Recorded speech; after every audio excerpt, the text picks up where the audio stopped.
లయ తప్పిన విన్యాసం రెండవ భాగం. ఒకటవ భాగంలో లలిత జగదీష్ భార్యాభర్తలు. జగదీష్ అనుమానస్తుడు, పైగా భార్యను అస్సలు లెక్క చేయకుండా తన ఇష్టం వచ్చినట్టు ప్రవర్తిస్తూ ఉంటాడు. లలిత మేనమామతో మాట్లాడడం కానీ అతనికి వండి వడ్డించడం కానీ సహించలేకపోతాడు. కథ కొనసాగుతుంది. ఎండ మండిపోతుంది. వీధి గుమ్మానికి వట్టి వేళ్ల తడిక కట్టిన దాని మీద చెంబుతో నీళ్లు చల్లుతున్నాడు రంగడు. ఆ నీళ్లన్నీ సావిట్లో నుంచి కారి ఇంటి ముందు ఇంకిపోతున్నాయి. నేలంతా ఆవిర్లు కక్కుతున్నట్లుంది. ఇంటిపైన పెంకుల వేడి. ఇంటి ముందున్న భాగంలో సగం వరకు డాబా వేసి దాని మీద 2 గదులు వేశారు. ఇంటి వెనక భాగమంతా పెంకులు కప్పిన గదులే. వంట భోజనం కాగానే డాబా కింద గదుల్లోకి వచ్చేస్తుంది సత్యవతమ్మ. సన్నగా ఎర్రగా నాజుగ్గా ఉంటుంది ఆవిడ. 40 దాటిన నల్లని వెంట్రుకల మధ్య ఒక్క తెల్లగీత కనిపించదు. తలంటు పోసుకుని జుట్టు జారుగా అల్లుకుంటే ఇంకా పడుచుతనంలో ఉన్న పడితిలాగే ఉంటుంది. ఆ ఏడుకి అప్పుడే ముసలమ్మలాగా తయారై ఇరుగు పరుగు సత్యవతమ్మను చూసి ఈర్షపడతారు. కూతుళ్ళని అత్తారిళ్లకు పంపించి కోడళ్ళని కాపురాలకు తెచ్చుకున్న తోటి అమ్మలక్కలు సంసారపు బాధ్యతల్లో ఈదలేక అలసిపోతున్నప్పుడు సత్యవతమ్మకేం ఒక్క కూతుర్ని కని ఊరుకుంది. అది కాస్త కాపురానికి వెళ్ళిపోయింది. ఇంకా చీకు చింత లేదు. నాజుగ్గా ఉండక మనలాగా చప్పిదవళ్ళు ముసలిముడతలు వస్తాయా అనుకొని మూతి తిప్పుకుంటారు. అయితే సత్యవతమ్మ బాధ ఆవిడికి ఉంది. చిన్నప్పటి నుంచి ఒకే దగ్గర పెరిగి పెళ్లి చేసుకొని ఇక్కడే ఉంటారు అనుకున్న వాళ్ళు ఇలా అర్ధాంతరంగా విడిపోయి ఎవరి జీవితాలు వాళ్ళు ఏర్పరచుకుంటారనుకోలేదు. ఇలాంటి అధ్యాయానికి ఏ దుర్ముహూర్తన ప్రారంభ గడియ పడిందో కానీ తనకి ప్రతిరోజు ఏదో సమయంలో లలిత గుర్తొస్తూనే ఉంది. అర్జెంటుగా పెళ్ళి, ఆ తరువాత వెళ్ళిపోవడం, పురిటికి కూడా రాకపోవడం అన్నీ బాధగానే ఉన్నాయి. ఎల్లకాలం ఎదురుగానే ఉంటుంది అనుకున్న కూతురు తమ్ముడిలా కాక సొంత కొడుకులా పెంచిన కాబోయే అల్లుడిలాగే చూసుకుంటూ జన్మంతా నిశ్చింతగా ఉండొచ్చు అనుకుంటే సుడిగాలిలా వచ్చాడు మేనల్లుడు. అదేమిటో మంత్రం వేసినట్టు వాడిని చేసుకుంటానని పట్టుబట్టి చేసుకుంది లలిత. బాగానే ఉంది. మరి చంద్రం సంగతి ఏం కావాలి? వాడొక పట్టాన పెళ్లికి ఒప్పుకోవడం లేదు. ఈ మధ్య మా పోరు పడలేక ఎన్నడో మానేసిన చదువు మళ్ళీ మొదలెట్టాడు. కాస్త నయం. లలిత వాళ్ళింటికి వెళ్ళాడో లేదో. అది చిన్నది ఎలా ఉందో. సత్యవతమ్మ మధ్యగదిలో టేబుల్ ఫ్యాన్ వేసుకుని పడుకుని ఆలోచిస్తోంది. చెంబుతో నీళ్లను చల్లుతూ వెనక్కి తిరిగి చూసిన రంగడు చెంబు గబాళ్ళ కింద పడేసి, అమ్మగారు చంద్రంబాబు వచ్చేశారండి అంటూ పరిగెత్తుకెళ్ళి చంద్రం చేతిలో సూట్ కేసు బ్యాగు అందుకున్నాడు. సత్యవతమ్మ లేచొచ్చింది జుట్టు ముడివేసుకుంటూ. ఇంత ఆలస్యమైందేమిట్రా చంద్ర, రైలు లేటా అని అడిగింది. అవునక్కయ్య, 1.5 గంటన్నర లేటు అన్నాడు. ఎండలో వచ్చిన చంద్రం ముఖమంతా చెమటకి తడిసి వడలిపోయింది. షర్టు ఒంటి కతుక్కుపోయింది. ఎండలు మండిపోతున్నాయి. రిక్షాలో రాకపోయావా? చూడు చెమటలు ఎలా కారుతున్నాయో. బాగుందక్కయ్య. ఎంత దూరమని? ఈ మాత్రం ఎండకేం. సరే బావేడి? ఆయన సంగతే అడగాలి. సెలవు రోజైనా ఇంటి పట్టున ఉండడు. ఎక్కడికి వెళ్ళారో ఏమో. ఎండా లేదు కొండా లేదు. నువ్వు స్నానం చేసినా వడ్డిస్తాను వంటింట్లోకి వెళ్తూ అన్నది. సూట్ కేసు బ్యాగు కింద పెట్టి, పట్నంలో ఏం చూసావు చంద్రంబాబు అని అడిగాడు రంగడు. ఇదిగో ఒరే రంగా, వాడిని తెరిపిన పడని వచ్చాడో లేదో మొదలెట్టావు ప్రశ్నలు. వెనక్కి తిరిగి రంగడిని కేకలేసింది. చంద్రం నవ్వి చెప్తాలేరా అంటూ షర్టు విప్పుకొని స్నానానికి తయారై పెరట్లోకి వెళ్ళాడు. 1/2 గంట తర్వాత భోజనం చేస్తూ, నిన్న రాత్రి లలిత వాళ్ళింట్లో భోజనం చేశానక్కయ్యా. బ్రహ్మాండంగా వండిందిలే. కానీ అతనికి ఈ వంటలు నచ్చవేమో అన్నింటికి వంకలే పెట్టాడు. ఎలాగైనా అతను కొంచెం విదేశీ వాసన వంటబట్టిన రకం. మన లలిత ఎలా సర్దుకుపోతోందో అన్నాడు. ఏమోరా, ఆ జగదీషు అసలు చిన్నప్పుడే పెంకితనంగా ఉండేవాడు. సరే పెద్దయ్యాక చదువు సంధ్యలు బాగా అబ్బి విదేశాలకు వెళ్ళాడనుకో. అయినా వాడికి దీనికి రాసి ఉందని కలలో కూడా అనుకోలేదు. దైవఘటన అంటారే, అది ఇదే కాబోలు. వాడి చదువు హోదా చూసి ముచ్చట పడిందేమో అనుకునేందుకు కూడా మనసు ఒప్పుకోవటం లేదు. దానికి ఆ వ్యామోహాలు లేవు. చిన్నప్పటి నుంచి నువ్వంటే పడి చచ్చేది కదా. పోనీలే అక్కయ్య, ఆ సంగతులన్నీ ఇప్పుడెందుకు. నిజానికి లలిత మంచి పని చేసింది. చక్కని ఇల్లు, హోదా కలిగిన ఉద్యోగం, ఇంటి నిండా హంగులు, ముద్దులొలికే కవిత, సంసారం చక్కగా ఉంది. భేదాభిప్రాయాలు ఎవరికైనా వస్తుంటాయి, పోతూ ఉంటాయి. ముందు ముందు అతనికి ఇంకా పెద్ద పదవి రావచ్చును. లలిత బాగా సుఖపడుతుంది. అంతకన్నా మనకు కావాల్సిందేమిటి? అవునులే, అది సుఖపడితే చాలు. నువ్వు మాత్రం ఇలాగే ఉండిపో. నీకు సంసారం, భార్య, పిల్లలు ఎందుకులే. ఆవిడ నిష్ఠూరానికి నవ్వేశాడు. ఏమిటక్కయ్యా, నాకు చేసి పెట్టడం కష్టంగా ఉందేమిటి? ఒకవేళ అల్లుడినైతే చేసేదానివి కాదా? ఇప్పుడు అలాగే అనుకో. హాయిగా నువ్వు నేను బావ ఉందాం. మళ్ళీ ఎవరో పరాయి వాళ్ళ పిల్ల నచ్చిందంటే ఎన్ని గొడవలు కలతలు వస్తాయో. నిన్ను విడిచి నేను మటుకు ఉండలేను అన్నాడు. సత్యవతమ్మ నెయ్యి వేస్తూ చంద్రాన్ని తలనిమిరి, నువ్వు తమ్ముడివి కాదురా, కొడుకువే, అలాగే చూసుకుంటున్నాను అంది. ఆ స్పర్శకి అనురాగానికి చంద్రం పులకించిపోయాడు. కడుపు నిండా భోజనం చేసి మధ్యగదిలో కూర్చుని సూట్ కేస్ తెరిచి అక్కకి చీర జాకెట్ గుడ్డ ఇచ్చాడు. సత్యవతమ్మకి చాలా సంతోషం కలిగింది తమ్ముడి అభిమానానికి. ఆ అక్క మనసు పరవశించి కళ్ళల్లో సన్నగా నీరు తిరిగింది. లలితకి కవితకి కూడా బట్టలు కొని ఇచ్చాడని విన్నాక, ఒరే చంద్రం, బావనడగక డబ్బు చాలక ఇబ్బంది పడ్డావా అంది బాధగా. అదేం కాదక్కయ్యా, నాకు సరిపోయిందిలే అని చెప్పి రంగడిని పిలిచి సిటీ వింతలు విశేషాలు అన్నీ చెప్పాడు. ఇంతలో శేషాచలం గారు బయట నుంచి వచ్చారు. ఏమిట్రోయ్, ఎప్పుడొచ్చావు? పేపర్లన్నీ బాగా రాసావా? లలిత వాళ్ళని చూసావా? ఎలా ఉన్నారు? నీ ప్రయాణం బాగా సాగిందా? అదేమిటి, మీ అక్కకు చీర తెచ్చావా? మధ్యలో దానికెందుకు అంటూ సత్యవతిని ఓరగా చూస్తూ నవ్వారు. మరే, ఆయనకి ఓ పంచల చాపు తేవాల్సింది అంటూ చీర తీసుకుని చూడండి ఎంత బాగుందో. ఎప్పుడైనా మీకు తోచిందా ఇలాంటి చీర తేవాలని అంటూ భర్త చేతికి అందించింది. తెస్తాడు. నువ్వు బాగా మెచ్చుకుని ఉంటావు, లేక ఏం చేస్తాడు? ఏది, నన్ను ఎప్పుడైనా మెచ్చుకోవడం పొగడ్డం చేసావా? నేనెందుకు తేవాలి అంటూ చీర చూసి నిజంగానే బాగుందని మెచ్చుకున్నాడు. అయ్యగారి పరాచికాలకి రంగడు ముసిముసిగా నవ్వుకున్నాడు. ఎరువుల సంగతులన్నీ చెప్పాడు చంద్రం. హోటల్లోనే దిగావా? మరి డబ్బు సరిపోయిందా అని శేషాజలంకారు కూడా అడిగారు. అన్నాడు. సరే పడుకో, మిగిలిన సంగతులు తర్వాత మాట్లాడుకుందాం అని, ఇదిగో ఎండలో తిరిగి వచ్చాను కదా, ఓ గ్లాసుడు చల్లని మంచినీళ్ళలో పల్చని మజ్జిగ తేటో ఇవ్వాలని తోచిందా నీకు? ఈ మాత్రంగా ఉంది నీ ప్రేమ అన్నారు భార్యను ఉద్దేశించి. రోజుకి 4 సార్లు తిరిగే మనుషులకి ఎన్నిసార్లు ఇవ్వగలను?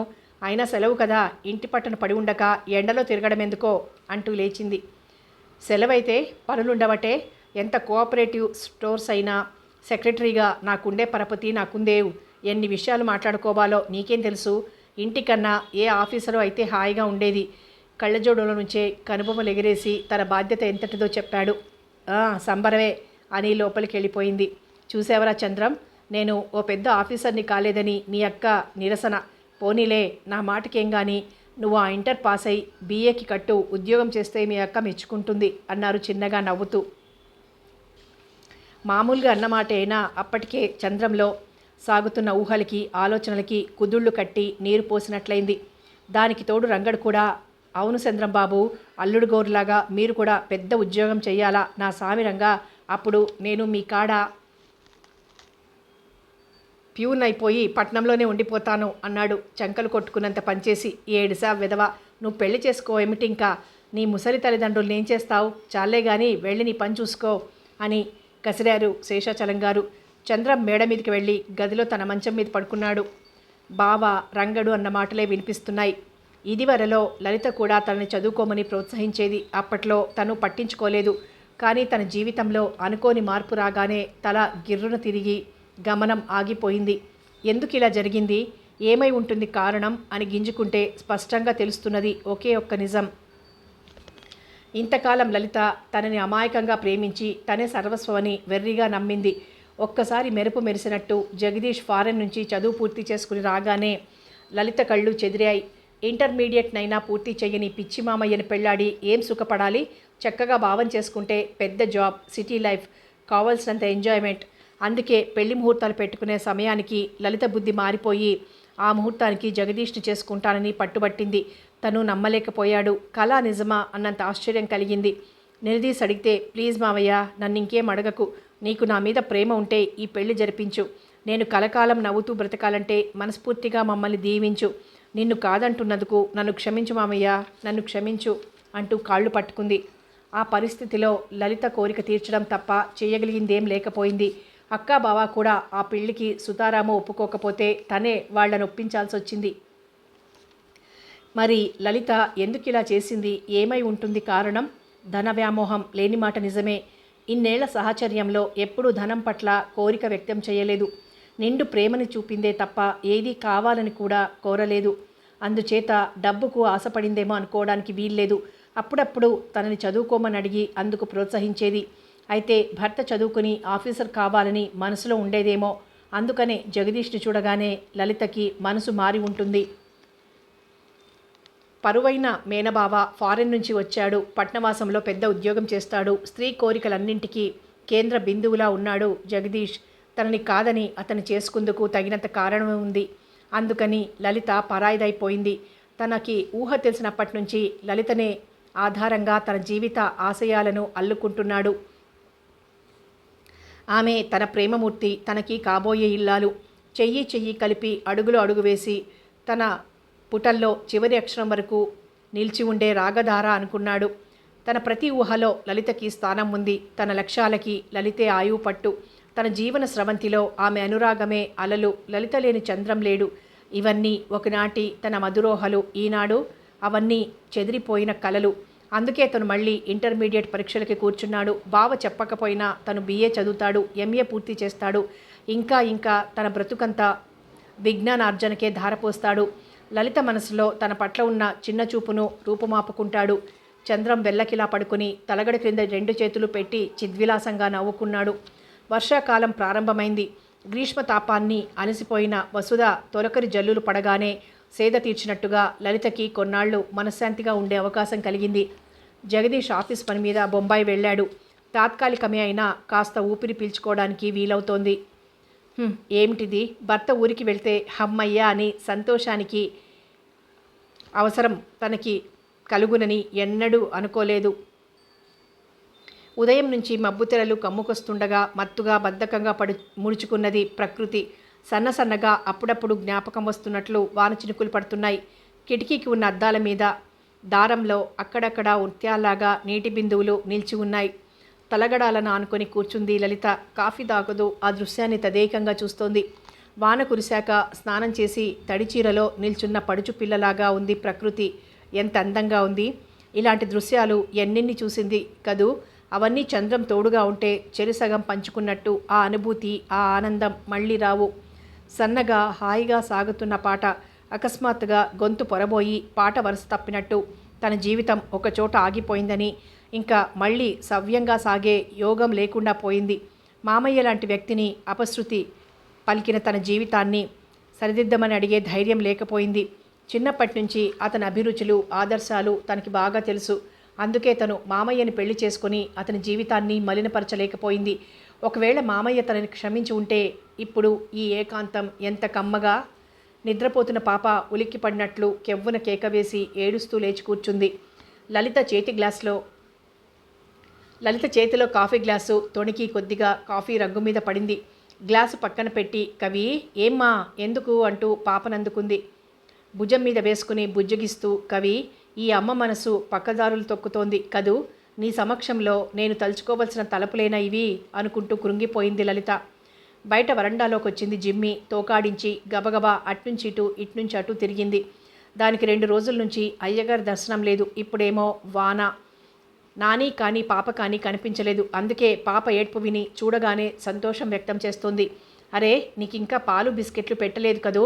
ఇవాళ నాని ఇంకా రాలేదు, ఏమైందో అని లోపల పనిచేస్తున్న పని మనిషిని పిలిచి పాలు బిస్కెట్లు తెప్పించింది. పాపని లోపలికి తీసుకెళ్లమని తను కుక్క దగ్గర కూర్చొని బిస్కెట్లు అందిస్తోంది. ఆ సమయంలో గేటు దగ్గర నాని తండ్రి కనిపించాడు.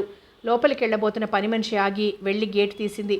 వాడు గబగబా లోపలికొచ్చి, అమ్మగారు నాని ఏం చేస్తున్నాడండి? రాత్రి ఇంటికి రాలేదు, ఇంటికాడ కూడా ఏం చెప్పలేదు, ఇక్కడ పని ఉండి ఆపేసినారా అని అడిగాడు. లలిత ఆశ్చర్యంగా, లేదే, అసలు రాత్రి వాడు ఇక్కడ లేడు, 7 గంటలకి వెళ్ళిపోయాడు, ఏం ఇంటికి రాలేదా అంది. లేదమ్మగారు. మరి ఎక్కడికి వెళ్ళినట్టు? ఎప్పుడు ఇలా వెళ్ళలేదు కదా. అవునండి, ఎప్పుడైనా కోపం వస్తే వెళ్ళి స్టేషన్ కాడో ట్యాంక్ బండ్ కాడో కూసునే ఓడండి. మీ కాడ నౌకరీలోకి రాకముందండి. మరి మీ దగ్గర కొలువైన కాడ నుంచి ఎన్నడూ ఎక్కడికి పోనేదండి. మరి ఇయాల ఇట్టాగా ఎందుకు చేసినాడో. పని మనిషి కల్పించుకొని ఆ ఎదవ నిన్ననేగా జీతం తీసుకున్నది, 50 రూపాయలు అట్టుకుని ఎటన్నా తిరగబోయినాడేమో అంది కోపంగా. వాడి జీతం కన్నా తన జీతం కన్నా వాడి జీతం ఎక్కువ, అందుకని దానికి కోపం. 50 రూపాయలు ఎన్నాళ్ళనొస్తాయి, తర్వాత సంగతో. అయినా కానీ అలాంటి వాడు కాదు. అసలు ఏం జరిగింది నిన్న? మీ ఇంట్లో నువ్వు కానీ నీ పెళ్ళాం కానీ ఏమైనా అన్నారా అని అడిగింది లలిత. లేదండమ్మా, మామూలుగానే ఉన్నాం.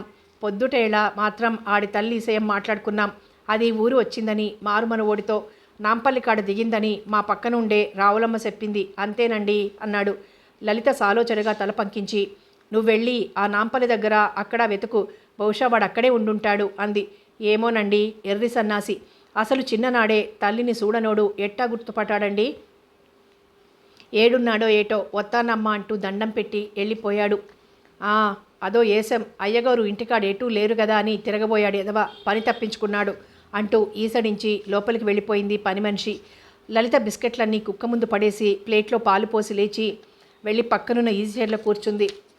వర్షానికి తడిసిన నేలంతా బురదగా ఉండి నడుస్తున్న ప్రతివాళ్ల అడుగులు గుర్తుగా పడి ఉంటున్నాయి. నాని తండ్రి అడుగులు, పని మనిషి అడుగులు, పేపర్ బాయ్ వచ్చి వెళ్ళిన గుర్తులు, పాల సీసాలు తెచ్చిచ్చిన వాడి గుర్తులు, చిన్న పెద్ద కలగా పొలగంగా కలిసి కొన్ని, విడిగా కొన్ని కనిపిస్తున్నాయి. ఆ నేల తడిగా ఉండకపోతే ఆ గుర్తులు పడేవా? ఎంతమంది వచ్చిపోతున్నా పొడి నేల మీద అంతగా తెలియవు. ప్రేమ, మమకారం, వాత్సల్యం లాంటి హృదయానంద పొంగు పైకి చిమ్మినప్పుడు ఆ తడిసిన గుండెల మీద తనకి దగ్గరైన వారి గుర్తులు, ఆత్మీయుల స్మృతులు స్పష్టంగా కనిపిస్తాయి. మామూలుగా ఉన్నప్పుడు అంతగా కనిపించవు. తల్లి మాట విన్న నానికి ఆ వాత్సల్యపు పొంగు, రక్తబంధం ఎవరో ఎదలో నుంచి వర్షపు జల్లులాగా కురిసింది. మనిషిని గుర్తించలేకపోయినా మధుర స్మృతి గుర్తుండిపోయింది. చిన్ననాటి తల్లితోటి అనుబంధం లీలగా మెదిలి చూడాలనే కాంక్ష కలిగింది. నాంపల్లి వైపు పరిగెట్టాడు. లలితకి సన్నగా కళ్ళల్లో నీరు తిరిగింది. రాత్రంతా ఎక్కడున్నాడో తనేమీ పెట్టలేదు. చేతిలో డబ్బున్నా ఏమైనా తిన్నాడో లేదో ఎలా గుర్తుపట్టాడు? నాని, మీ అమ్మ కోసం వెళ్ళావా అనుకుంది జాలిగా. పని మనిషి పనులన్నీ చేసుకుని వెళ్ళిపోయింది. లలిత మెల్లగా వంట పని మొదలుపెట్టింది. పాపరెత్తుకుంటూ ఆడిస్తూ చేసుకోవడం కొంచెం ఇబ్బందిగానే ఉంది. అన్యమనస్కంగా వంట, మిగిలిన పనులు పూర్తి చేసుకుని ఏదో తిన్నాననిపించి పాపకు కూడా పెట్టేసి నానిని గురించి ఆలోచిస్తూ పడుకుంది.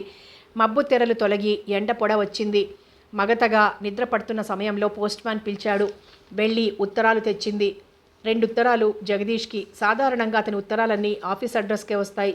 ఎవరైనా అతని బంధువులు ఇంటి అడ్రస్కి రాస్తూ ఉంటారు. ఏ పినతల్లి కూతురో మేనత్త కూతురో రాస్తూ ఉంటారు. ఇక తనకి రాసేది ఎప్పుడు తల్లే. 3వ ఉత్తరం తనదే. 2 ఉత్తరాలు టీపాయ్ మీద పెట్టి తన ఉత్తరం చేతిలోకి తీసుకుంది. అడ్రస్ ఎప్పుడు మామయ్య కానీ తండ్రి కానీ రాస్తారు, కానీ వాళ్ళిద్దరు రాతలాగా లేదు. ఎవరై ఉంటారా అనుకుంటూ చించింది. కృష్ణవేణి బొంబాయి నుంచి రాసింది. అరే, దానికి నా అడ్రస్ ఎలా తెలిసింది అనుకుని ఆశ్చర్యంగా చదవడం మొదలుపెట్టింది ఉత్తరం. లలిత, ఆశ్చర్యంగా ఉంది కదూ, కొన్ని గమ్మత్తులు అలాగే జరుగుతూ ఉంటాయి. మేము బొంబాయిలో ఉన్న సంగతి నీకు తెలుసు కదా. మా పెళ్ళైన 6 నెలలకే కాబోలు మీ పెళ్ళి అయింది. కానీ అదేమిటే లలిత, చంద్రాన్ని కాదని జగదీష్ని చేసుకున్నావు. చిన్నప్పటి నుంచి నువ్వు చంద్రం ఎలా ఉండేవారో, ఎలా తిరిగేవారో మాకందరికీ తెలుసు. నువ్వు మీ మామయ్య కోసమే పుట్టావని, అతను నీ కోసమే బ్రతుకుతున్నాడని మేమంతా నమ్మేవాళ్ళం.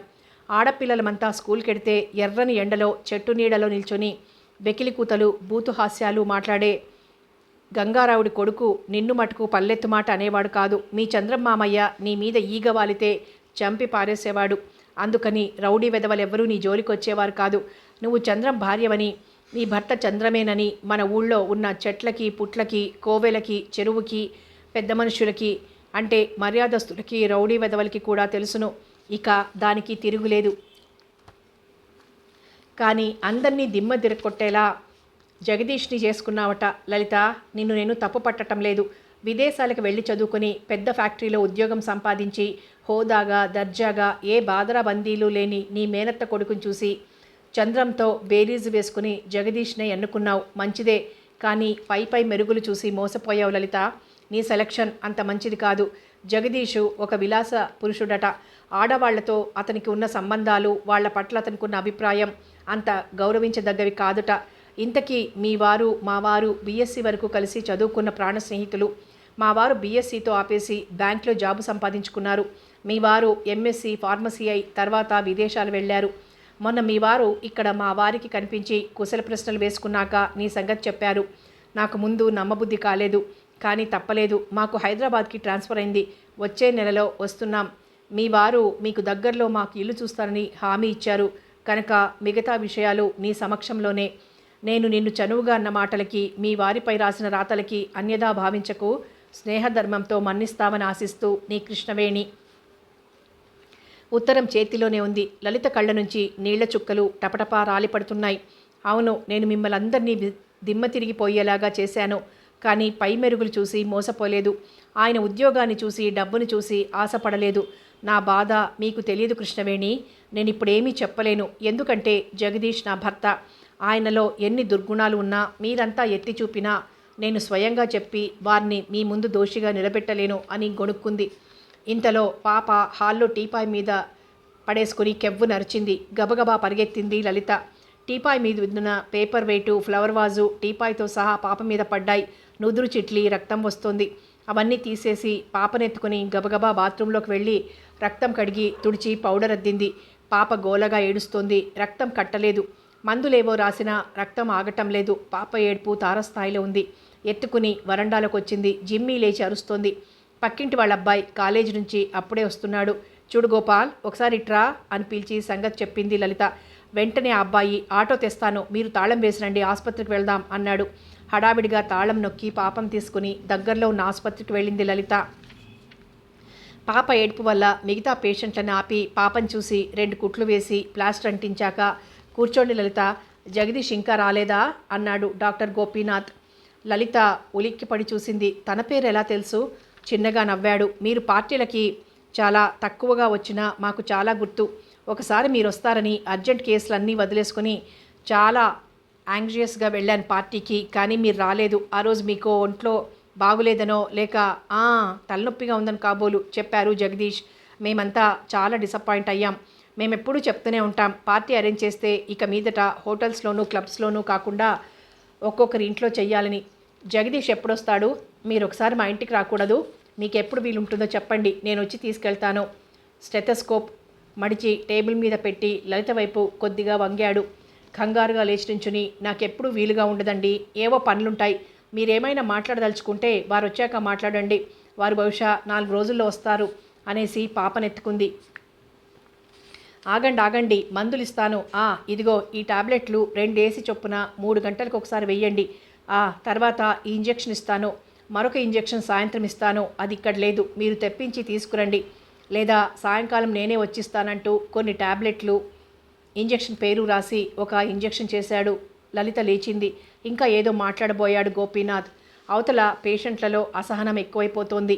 ఇంకా లలిత ఆగకుండా బయటకు వచ్చేసింది. కనీసం థ్యాంక్స్ కూడా చెప్పలేదు. ఆ తర్వాత గుర్తొచ్చి గోపాల్తో, ఫీజు ఇచ్చిరా, నేను ఇక్కడ బయటే ఉంటాను అంది. గోపాల్ తిరిగొచ్చి, ఆయన తీసుకోలేదు, కానీ ఆయన కారులో డ్రాప్ చేస్తాను, ఉండమంటున్నారు అన్నాడు. లలిత మనసులోనే తిట్టుకొని, వద్దులే, ఆటో పిలువు పోదాం అంది. ఇంటి దగ్గర ఆటో ఆగాక గోపాల్కి థ్యాంక్స్ చెప్పి డబ్బిచ్చేసి గేటు తీయబోయింది. వరండాలో కూర్చున్న నాని పరిగెత్తుకుంటూ వచ్చాడు. జిమ్మి అరిచింది. ఏమైంది అమ్మగారు, పాపగా కట్టేంటి అంటూ ఆత్రంగా అడిగాడు. వచ్చావా నాని, ఎక్కడికి వెళ్ళావు? పాప పడిపోయింది, దెబ్బ గట్టిగా తగిలింది, ఆసుపత్రికి తీసుకెళ్లాను అని చెప్తూ వరండా మెట్లెక్కుతూ ఉంటే జిమ్మి గొలుసు తెంచుకున్నంత పని చేస్తూ అరుస్తోంది. దాన్ని ముందు చూడు నాని, పాప ఏడుస్తుంటే బయటికి తీసుకెళ్లడం అన్నీ చూసింది, అందుకే అలా గంతులేస్తోంది. పాపకి తాళం తీసి లోపలికి తీసుకెళ్లి పాపను పడుకోబెట్టింది. ఏడ్చి అలసిపోయిన కవిత ఇంజెక్షన్ ప్రభావం వల్ల నిద్రపోయింది. నాని కుక్కని కాసేపు నిమిరి లోపలికొచ్చాడు. హాల్లో టీపాయ్ మీద paper weight, flower vase, news పేపర్లు, ఉత్తరాలు అన్నీ అడ్డదిడ్డంగా పడున్నాయి. నాని వాటన్నింటినీ జాగ్రత్తగా సర్ది, అమ్మగారు, ఈ ఉత్తరం చిరిగుందమ్మా అని అంతకుముందు వచ్చిన ఉత్తరాల్లో ఒకటి చూపించాడు. అది జగదీష్కి వచ్చిన ఉత్తరం. పాప చింపేసింది. లలిత అందుకొని చూసింది. ఉత్తరం మధ్యకు చించి ఉంది, కవర్తో సహా. జగదీష్కి అతని మేనత్త కూతురు రాసింది. తెలుగులో ఉన్న చాలా వాక్యాలు ఇంగ్లీష్లో ఉన్నాయి. నాని ఎదురుగా ఉన్నాడని వాటిని జాగ్రత్తగా డ్రాయర్లో పడేసింది. అప్పుడు చూసుకుంది తన చీర వైపు. ఇందాక తొందరలో చూసుకోలేదు. కుచ్చిళ్ళ దగ్గర తడిసి పాప దెబ్బ నుంచి కారిన రక్తమరపకలు, మందు అద్దిన డాగులు. చాలా అసహ్యంగా ఉంది. ఆసుపత్రికి అలాగే వెళ్ళింది. డాక్టర్ జగదీష్కి ఫ్రెండ్ అట, తనని ఎరుగునట. ఏమిటో ఇవాళంతా గందరగోళమైపోయింది. ఇంతకి మూలం ఈ నాని అనుకుంటూ వాడి వైపు చూసింది. వడలిపోయిన ముఖంతో నిల్చున్నాడు. పాపం రాత్రంతా ఎక్కడున్నాడో, అన్నం తిన్నాడో లేదో. ఎక్కడికి వెళ్ళావురా, మీ నాన్న ఇక్కడికి వచ్చి అడిగాడు, ఇంట్లో లేవా అంది. తల వంచుకున్నాడు. చెప్పరా, పనికి కూడా రాకుండా ఎక్కడికి పోయావు? అమ్మని చూద్దామని. ఎక్కడా కనిపించిందా? ఎలా తెలుసు మీ అమ్మని? రావులత్త చెప్పింది. అమ్మకి ఎడం చెంప మీద చెవి దగ్గర చింతగింజంత పులిపిరికాయ ఉంటుందట. ఎర్రపూల సిల్కు చీర కట్టుకొని పచ్చ జాకెట్ వేసుకుందట. ఫ్యాషన్ ముడి చుట్టుకుందట. వివరాలన్నీ పిన్నికి నాన్నకి చెప్తుంటే విన్నాను. నాన్న నీకెలా తెలుసునే, ఎవరిని చూసి అనుకున్నావో?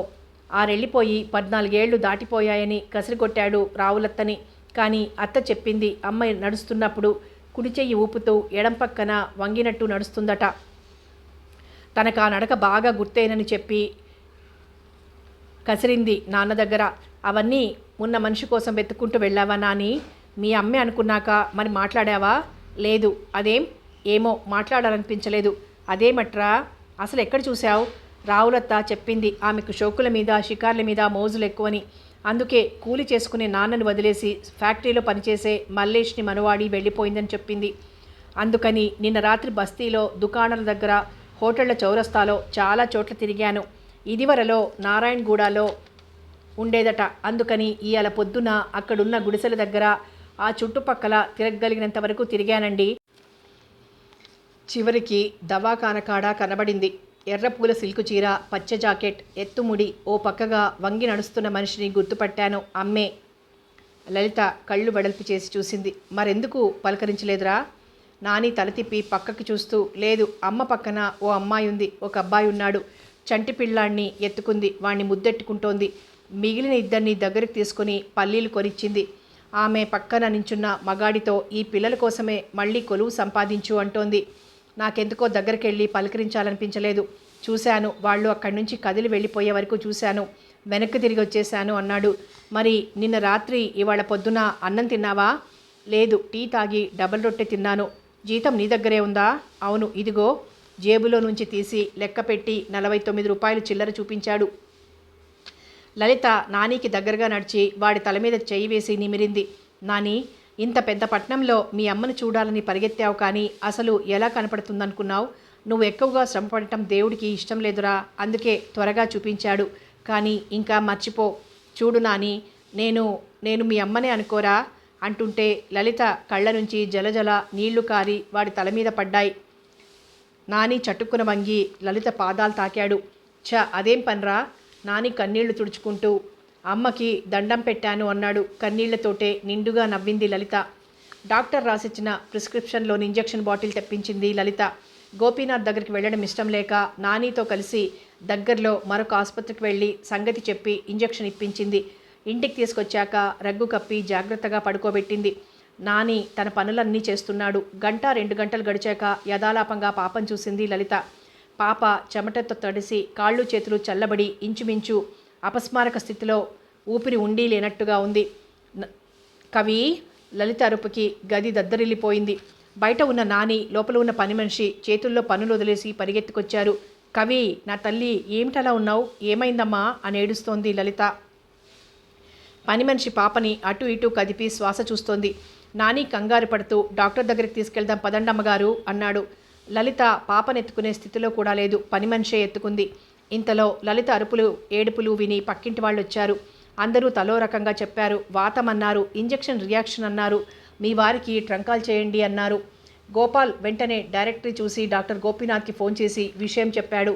15 గంట గడిచేసరికి కారేసుకుని గోపీనాథ్ వచ్చాడు. గబగబా పాపని పరీక్ష చేసి మెడికల్ కిట్ తెరిచి ఓ ఇంజెక్షన్ చేశాడు. అరచేతులు అరికాళ్ళు బాగా రాయమని ముక్కు దగ్గర ఏదో వాసన చూపిస్తూ కూర్చున్నాడు. కొంచెం సేపటికి కవిత మెల్లగా కదిలి మూలిగింది.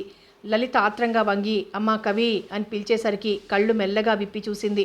ఇంకేం పర్వాలేదు లలిత గారు, ఆ ఇంజెక్షన్ బాటిల్ ఇటు ఇవ్వండి, నేను ఆ మెడికల్ షాప్ వాడి సంగతి కనుక్కుంటాను. సాధారణంగా దెబ్బ తగిలి రక్తం పోతే కొద్దిగా ఫీవర్ తగలొచ్చు, అందుకని దాన్ని కంట్రోల్ చేయాలని ఆ ఇంజెక్షన్ రాశాను. అయినా మీరు నా దగ్గరికి రాక మరొక చోట ఎందుకు ఇప్పించారు? కాసేపట్లో నేనే వద్దామనుకుంటున్నాను, ఇంతలోనే ఇలా జరిగింది. బహుశా ఇందులో ఏదో పొరపాటు ఉన్నట్టుంది. నేను చూస్తానులేండి. ఆల్ రైట్, పాపకేం భయం లేదు. మీరు అదృష్టవంతులే. రాత్రి పాపకి కాస్త వేడిగా పాలు పట్టండి చాలు అంటూ లేచాడు. అప్పటికి గోపాల్ తప్ప మిగిలిన వాళ్ళంతా వెళ్ళిపోయారు. లలిత కళ్ళల్లో కృతజ్ఞతాభావం చూసి గోపీనాథ్ తృప్తిగా నిట్టూర్చాడు. డాక్టర్ మీ ఫీజు అంటున్న మాటలకి నవ్వి జగదీష్ రానివ్వండి అంటూ వెళ్ళిపోయాడు. ఇయాల మీరు లేచిన ఏళ మంచిదమ్మా. ఈడొకడు ఏనాడో లేసిపోయిన అమ్మని ఎత్తుక్కుంటూ వెళ్ళాడు. అయిందా? మోజు తీరిందా? కొలువు చేసే కాడ సెప్ప పెట్టకుండా వెళ్ళిపోవడమే. పోనీలే ఊరుకో, అంతా మంచి జరిగింది కదా. లలిత పాప పక్కనే కూర్చుని బుగ్గలు నిమురుతూ తల వెంట్రుకలు సవరిస్తూ ఉండిపోయింది. ఆ దృశ్యాన్ని చూస్తూ ఉండిపోయాడు నాని. కళ్ళు మూసుకుని, మావయ్య, నా కవికి ఆపద తప్పింది ఇక్కడ. ఆయన లేరు. ఎవరైనా ఉంటే నాకెంత ధైర్యంగా ఉండేదో. అమ్మా, నిన్ను చూడాలనుందమ్మా, కానీ ఆయన అక్కడికి పంపరు అనుకుంది బాధగా.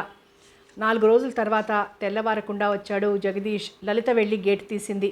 టాక్సీ లోపలికొచ్చింది. ఏవో చెక్క పెట్టెలు వెనక డిక్కీలోంచి దింపాక తన బ్రీఫ్ కేసు, బ్యాగు తీసుకుని టాక్సీని పంపించాడు.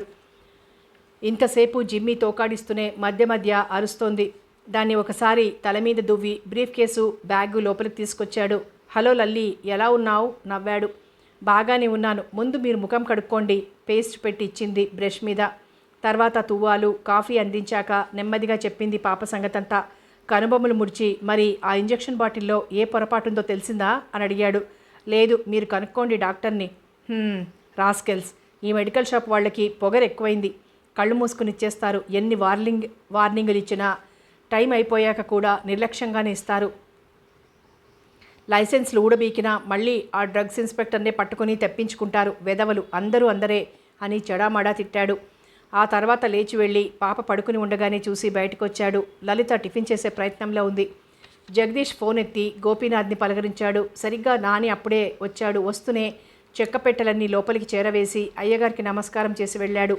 ఫోన్లో మాట్లాడుతున్నంతసేపు జగదీష్ ముఖంలో రకరకాల భావాలు కదిలాయి. అవతల చెప్తున్న విషయాన్ని బట్టి తల పంకిస్తూ వస్తున్న కోపాన్ని బిగబెడుతున్నాడు. ఫోన్ పెట్టేశాడు. లలి, గట్టిగా పిలిచాడు. చేస్తున్న టిఫిన్ సగంలో ఆపేసొచ్చింది. పైకి కిందికి తేరిపారా చూశాడు ఆమెను. ఏమిటి పిలిచారెందుకు? నీ సౌందర్యం చూద్దామని వ్యంగ్యంగా అన్నాడు. బాగుంది, అవతల పనుంది, వెళ్తున్నాను. వెనుదిరిగింది. ఆగు.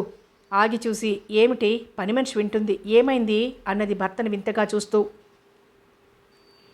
ఒళ్ళు మండిపోతుంది. నీకెన్నిసార్లు చెప్పినా నీ పల్లెటూరు బుద్ధులు పోనిచ్చుకోవేం? మొన్న పాపను తీసుకుని హాస్పిటల్కి ఏ చీర కట్టుకుని వెళ్ళావు? ఒక్క క్షణం లలితకి అయోమయం అనిపించింది. ఆ తర్వాత అత్తమై చిన్నగా నవ్వేసింది. ఏం, మీ డాక్టర్ ఫ్రెండ్ ఫోన్లో ఆ విషయం చెప్పాడా? చెప్పట్లేదు, దెప్పి పొడిచాడు. ఎవరో గుమాస్తా పెళ్ళామనుకుని ఉంటాడు. నయం, ఇంతకుముందు నాతో వచ్చావు గనక గుర్తుపట్టాడు. ఎంత ఇన్సల్ట్! నా ప్రిస్టేజ్ పోతోంది. ముష్టి పీనుగులా బయటకు వెళ్ళడానికి ఇదేమైనా మీ ఊరు అనుకున్నావా?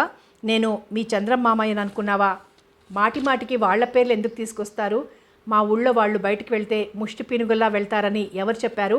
ఒకరు చెప్పేదేమిటి? నిన్ను చూస్తే తెలియటం లేదు. బీరువా నిండా ఉన్న చీరలన్నీ ఎందుకు? తగలేయడానికా? లలిత సూటిగా చూస్తూ, ఎన్ని ఉన్నా కట్టుకునే సమయాలుంటాయి.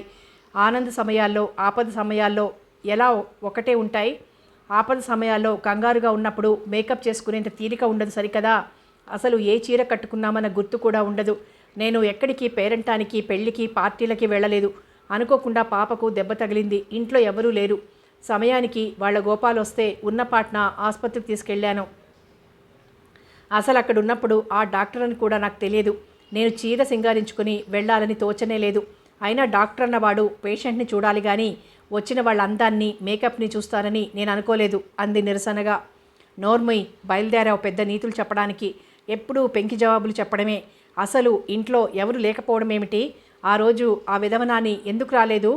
లలిత భయపడింది. ఇంకా వాణ్ణి నిలదీస్తారు కాబోలు అని. వస్తున్నాను సార్ అంటూ పరిగెత్తుకుంటూ వచ్చాడు నాని.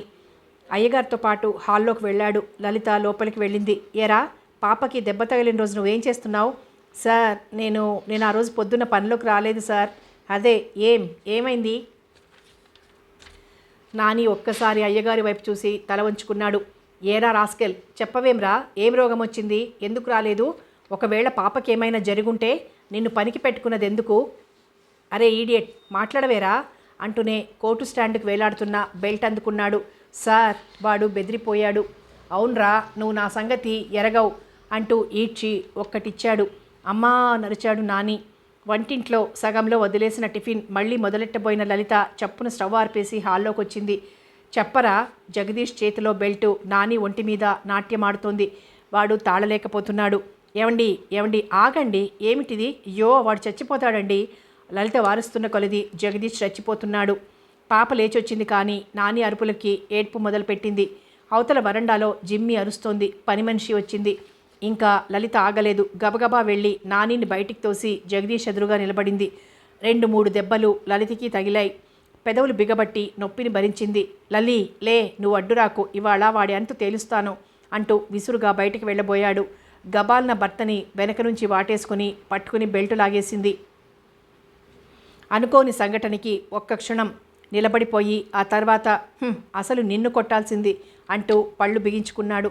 మెల్లగా పని మనిషి లోపలికి వెళ్ళిపోయింది. కొట్టండి, ఆ తర్వాత చంపండి, ఆ హక్కు మీకుంది నా మీద, కానీ వాడిని ముట్టుకునే అధికారం మనకి లేదు. తల్లి లేని వెధవ, కన్న తల్లి ఈ ఊరొచ్చిందని తెలిసి అసలా తల్లి ఎలా ఉంటుందో చూడాలని ఊరంతా గాలించి తిండి నిద్ర మాని వెతికాడు. పిచ్చి వెధవ ఇంత పట్నంలో ఎలా కనిపిస్తుందనుకున్నాడో, కానీ వాడి అదృష్టం వల్లనో దురదృష్టం వల్లనో కనబడింది. దూరంగా నిల్చుని చూసొచ్చేశాడు. ఇవాళ మీ చేతిలో చావు దెబ్బలు తిన్నాడు. చచ్చాడంటే మీరు నేను జైలుకు వెళ్ళాలి. కోపం వస్తే మీరు మనిషిలా ప్రవర్తించరు. అయినా తల్లినైనా నేను కన్నపిల్లని చూసుకోవాలి కానీ వాడొచ్చి చూడలేదని కొడతారా? మీ కోపం నా మీద చూపండి, పాప మీద చూపండి అన్నట్టు మీకొచ్చిన ఉత్తరం ఏదో పాప చింపేసింది.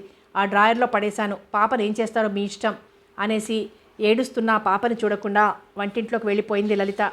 డ్రాయర్ లాగి ఉత్తరాలు చూసుకున్నాడు. అత్త కూతురు రాసిన ప్రేమలేఖది. గతంలో తనని పెళ్లి చేసుకుంటానని నమ్మించి ద్రోహం చేశావని, కనీసం ఈనాడు డబ్బైనా పంపు అని రాసిన ఉత్తరం. పాప 2 ముక్కలు చేసింది. మళ్ళీ డ్రాయర్లో పడేసి రెండో ఉత్తరం చదువుకుని ఫ్రెండ్ ఎవరినో తలుచుకుని అది కూడా పడేశాడు. వీటన్నింటికి అసలు కోపం వేరే ఉంది. ఆ మెడికల్ షాప్ వాడిచ్చిన ఇంజెక్షన్ బాటిల్ తన కంపెనీలో తయారైనవే. ఆ సంగతి గోపీనాథ్ ఆరా తీసి కనుక్కుని ఇందాక ఫోన్లో చెప్పాడు. ఇప్పుడు ఏం గొడవలు వస్తాయో. వెంటనే ఆ బాటిల్స్ అన్నీ ఆపు చేసి సంజాయిషి ఇచ్చుకోవాలి. గబగబా స్నానం చేసి టిఫిన్ కూడా తినకుండా కారు వేసుకుని ఆఫీస్కి వెళ్ళిపోయాడు. లలిత బయటకు వెళ్ళి మొక్కల దగ్గర కూర్చున్న నానిని ప్రేమగా జాలిగా చూసి, ఒరే నాని, నువ్వు ఇక్కడ పని మనసు వెళ్ళిపోరా అంది. వాడు చిన్నగా జాలిగా నవ్వి, మా పిన్ని బ్రతకనీయదు అన్నాడు. లలిత ఆలోచించి, పోనీ మా ఊరు వెళ్ళు, ఆ రోజొచ్చిన చంద్రంబాబు దగ్గరుండు, నేను వాళ్లకు ఉత్తరం రాస్తాను అంది. వద్దమ్మా, అయ్యని వదలను, పాపని కూడా విడిచి ఉండలేను అన్నాడు. లలితకి ఏడుపొచ్చింది. ఎలాగరా, నీ కర్మ నా కర్మ అంది. ఆ తర్వాత వాడి వీపు మీద బర్నాలు రాసి వేడివేడి కాఫీ ఇచ్చి టిఫిన్ పెట్టింది. ఇంటర్మీడియట్ పరీక్షా ఫలితాలు తెలిసాయి. బజార్లో కోఆపరేటివ్ స్టోర్స్లో శేషాచలం గారి దగ్గర ఏదో పని చేస్తున్న రంగడు ఆ మాట వినగానే, మన చంద్రంబాబు గారు పాస్ అయ్యారేమో చూడండి అంటూ తొందర చేశాడు. పాస్ అయ్యాడని తెలియగానే వాడింక ఆగలేక, నేను ఇప్పుడే వస్తానండి, సిటీకిలో వస్తానండి అంటూ శేషాచలం గారు కోప్పడుతున్నా లెక్క చేయకుండా అక్కడున్న బస్తాలోని పంచదార గుప్పెడు తీసుకుని ఇంటికి పరిగెట్టాడు. మేడ మీద గదిలో కాఫీ తాగుతున్న చంద్రం రోడ్డు మీద నుంచి రంగడు పరిగెత్తుకుంటూ రావడం చూసి ఏం జరిగిందో అనుకుంటూ గబగబా మెట్లు దిగేసరికి రొప్పుకుంటూ ఇంట్లోకొచ్చి, చంద్రంబాబు, నోరు తెరు ముందు అని గద్దించి నోట్లో ఆ పంచదారంతా పోశాడు. అని ఉమ్మబోయి పంచదారం తెలియగానే దాన్నంతా చప్పరించలేక కోపంగా చూశాడు చంద్రం. పరీక్ష పాస్ అయినారండి అన్నాడు సంతోషంగా రంగడు. అమ్మగారు, అబ్బాయి గారు పరీక్ష పాస్ అయినారండోయ్, మనకింక ఇయ్యాలా తీపి ముక్కలు చేసి పెట్టాల్సిందే అంటూ ఇంట్లో ఉన్న సత్యవతమ్మ గారికి వినిపించేలాగా అరిచాడు. ఏమిట్రా రంగా, మరీ అంత ఇదైపోతావు? ఇదేమన్నా అవార్డులా, బిరుదులా? కనీసం డిగ్రీ అన్నా కాదు. 25 ఏళ్ళు వచ్చాక ఇంటర్మీడియట్ పాస్ అవడం ఓ గొప్పే. అంత ఇదవకు, నవ్వుతారు ఎవరైనా చూస్తే. రోడ్డు మీద అలా పరిగెత్తుకుంటూ వస్తున్నావు కదా, నువ్వేమైనా చిన్నపిల్లాడివా? 20 ఏళ్ళు దాటిపోయాయి తెలుసా అని కోప్పడ్డాడు. హిహిహి అన్నవ్వి, మరి ఇదంటే ఇదేనండి, 25 ఏళ్ళు రానియండి, 50 ఏళ్ళు రానియండి, పరీక్ష అంటే పరీక్షే, పాస్ అవడం అంటే పాస్ అవడమే. మరింక బిరుదులు మరేదేదో అన్నారు. ఏది? ఆ వాళ్ళు కాదు ఏంటండి, అవి వస్తాయి. అయినా అవి ఓ గొప్పేటండి, నాకు తెలుదులేండి. వాళ్ళెవరికో బిరుదులు ఇచ్చామని పేపర్లో రేడియోలో చెప్తా ఉంటారు. ఏంటండి, మన ఊరిలో ఎంతమందికి బిరుదులు లేవండి? గంగారావుడి కొడుకుని రౌడీ తారకమంటారా? మరి మారన్న పంతులు గోర్ని గోచిముళ్ళ పంతులు అంటారా? మున్సబు గోర్ని కీచకుడు అంటారు కదా. నరసింహుల గోర్ని నారదముని అంటారా? మరి అమ్మగారిని మాలచ్చి అని, సీతమ్మ గోరని అందరూ అంటారు కదా. ఇంకా మన లలితమ్మ గోర్ని పుత్తడి బొమ్మ అనేవారందరూ. చాలేరా ఈ కాపు. అందుకని నాకు ఆ విషయం గొప్పేం కాదండి. మీకు నేను ఇస్తానండి ఓ బిరుదు, దేవుడు గోరు అనే బిరుదుల కన్నా పరీక్ష పాస్ అవ్వడమే గొప్ప. అమ్మగారు వచ్చారండి. మరండి, చంద్రంగోరు పాస్ అయినా పోరారండి. ఇవాళ మీరు బచ్చాలు వండి పెట్టాల్సిందే. ఇంకేమిటి మరి, బిఏలు ఎంఏలు బిఏలు డిఏలు అని ఇంకా ఏటన్నా ఉన్నాయా ఏంటండి? సరే, ఆయన్ని టప్టపా పాస్ అయిపోయి అల్లుడుగోని మించిపోతారండమ్మా అంటూ చిటికలేస్తూ రంకెలు వేస్తున్నాడు రంగడు. సత్యవతమ్మ చిన్నగా నవ్వుతూ, సరేలేరా, నీ సంబరం సల్లగా ఉండా, వాడిని కాస్త కాఫీ తాగని అంది. చంద్రం కాఫీ గ్లాసు నోటి దగ్గర పెట్టుకుని, సరేలే, వీడిప్పుడే నా నోట్లో పంచదార పోశాడు, కొంచెం మంచినీళ్ళి అన్నాడు. స్టోర్స్ నుంచి వచ్చావేమిట్రా, అయ్యగారు అక్కడున్నారా, ఆయనకు తెలుసా? అయ్యగారే చెప్పారండి, ఈసరికి సగం ఊరికి తెలిసిపోయి ఉంటుందండి. మరింకా లలితమ్మ గారికి ఉత్తరం రాయండి, నేను కొట్టుకుపోతున్నానండి అంటూ రంగడు మళ్ళీ పరిగెత్తబోయి చంద్రం అన్నమాట గుర్తుకొచ్చి మామూలుగా నడిచి వెళ్ళాడు. మంచినీళ్ళిచ్చి, చాలా సంతోషంరా, లలిత ఉండగానే ఎన్నోసార్లు చెప్పింది, కానీ నువ్వు అప్పుడు వినిపించుకోలేదు అంది సత్యవతమ్మ. చంద్రం పొడినవ్వు ఒకటి విసిరి నీళ్లు కొద్దిగా తాగి కాఫీ గ్లాస్ అందించాడు. నా ఫ్రెండ్స్ ఏమయ్యారో చూడాలి, నేను అలా బయటకెళ్తానన్నాడు కాఫీ తాగేసి. సరస్వతమ్మ లోపలికి వెళ్ళింది. స్టోర్స్ దగ్గరికి వెళ్ళేసరికి అక్కడ చాలామంది కనిపించారు ఫ్రెండ్స్. 2 పాస్ అయ్యారు. ఒకళ్ళకొకళ్ళు అభినందనలు తెలుపుకున్నారు. ఆ ఊళ్ళో 10th క్లాస్ పాస్ అయి ఇంటర్మీడియట్ పరీక్షలు ఇచ్చిన వాళ్ళు చాలామందే ఉన్నారు. వాళ్ళంతా చిన్న కుర్రాళ్ళు. కొందరు పాస్ అయ్యారు, కొందరు ఫెయిల్ అయ్యారు. కానీ తాము పెద్దవాళ్ళై ఉండి ఫెయిల్ అయితే సిగ్గుచేటుగా ఉంటుందని భయపడ్డారు. చంద్రం స్నేహితులు అలా కాకుండా పాస్ అవ్వడం, అందులోనూ 2nd క్లాస్ రావడం నయమే అని సంతోషించారు. శేషాచలం గారు స్టోర్స్లో కూర్చొని సరుకులన్నీ లెక్క రాసుకుంటున్నారు.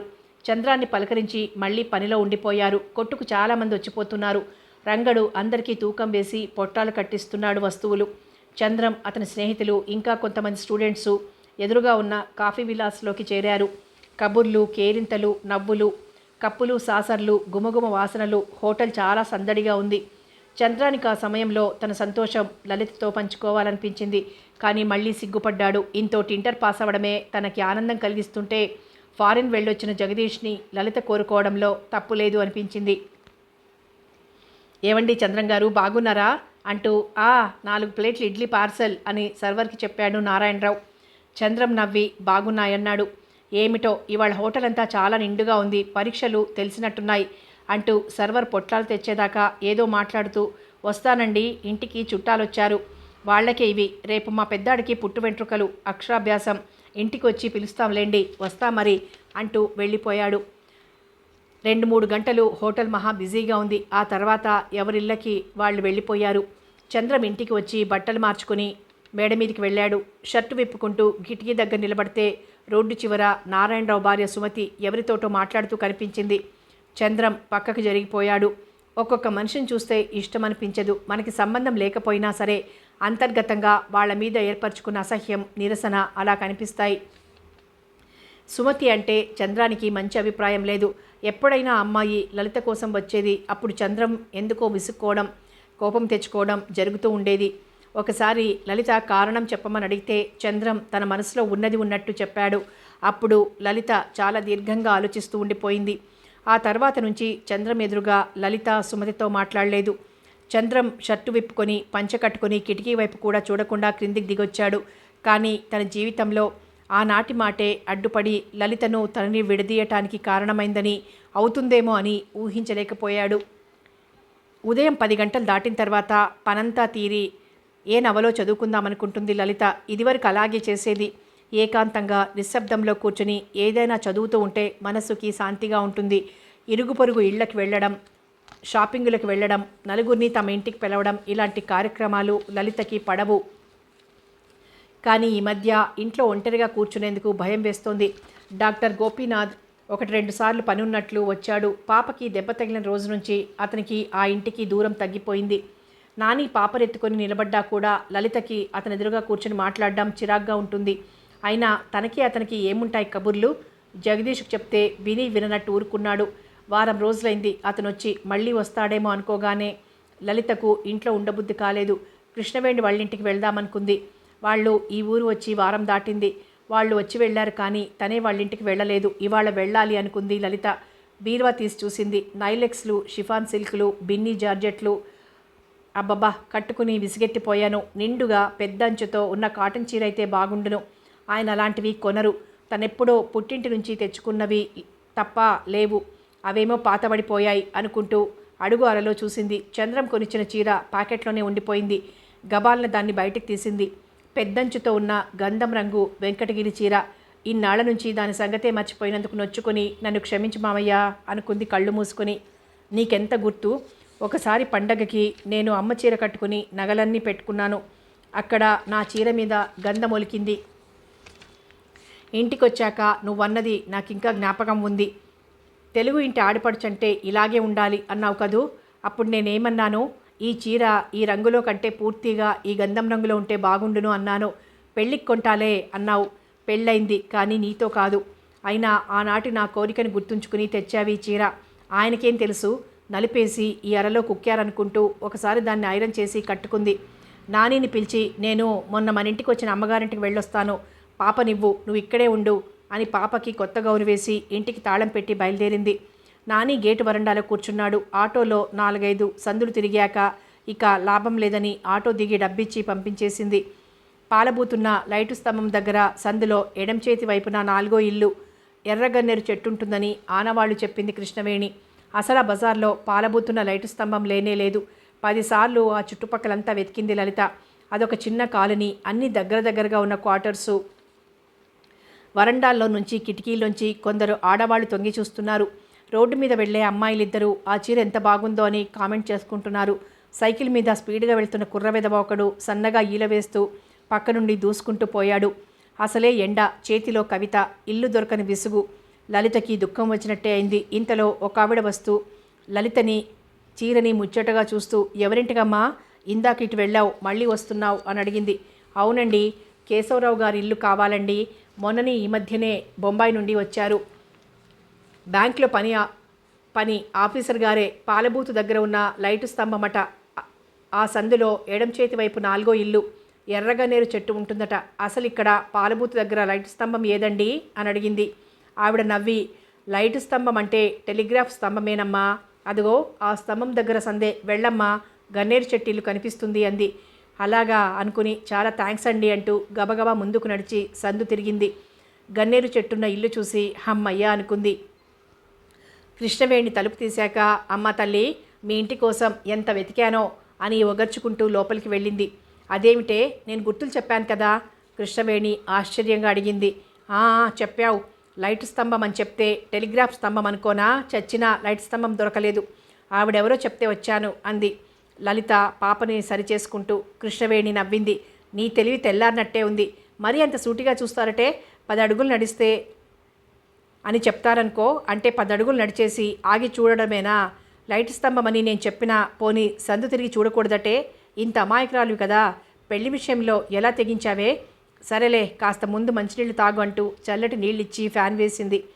లలిత గటగట నీళ్ళని తాగేసి పాపకు మళ్ళీ అడిగి కొద్దిగా తాగించింది.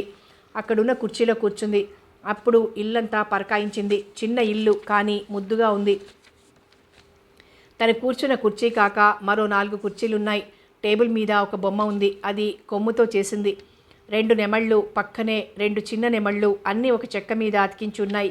అంటే ఫ్యామిలీ అంతా నించున్నట్టు.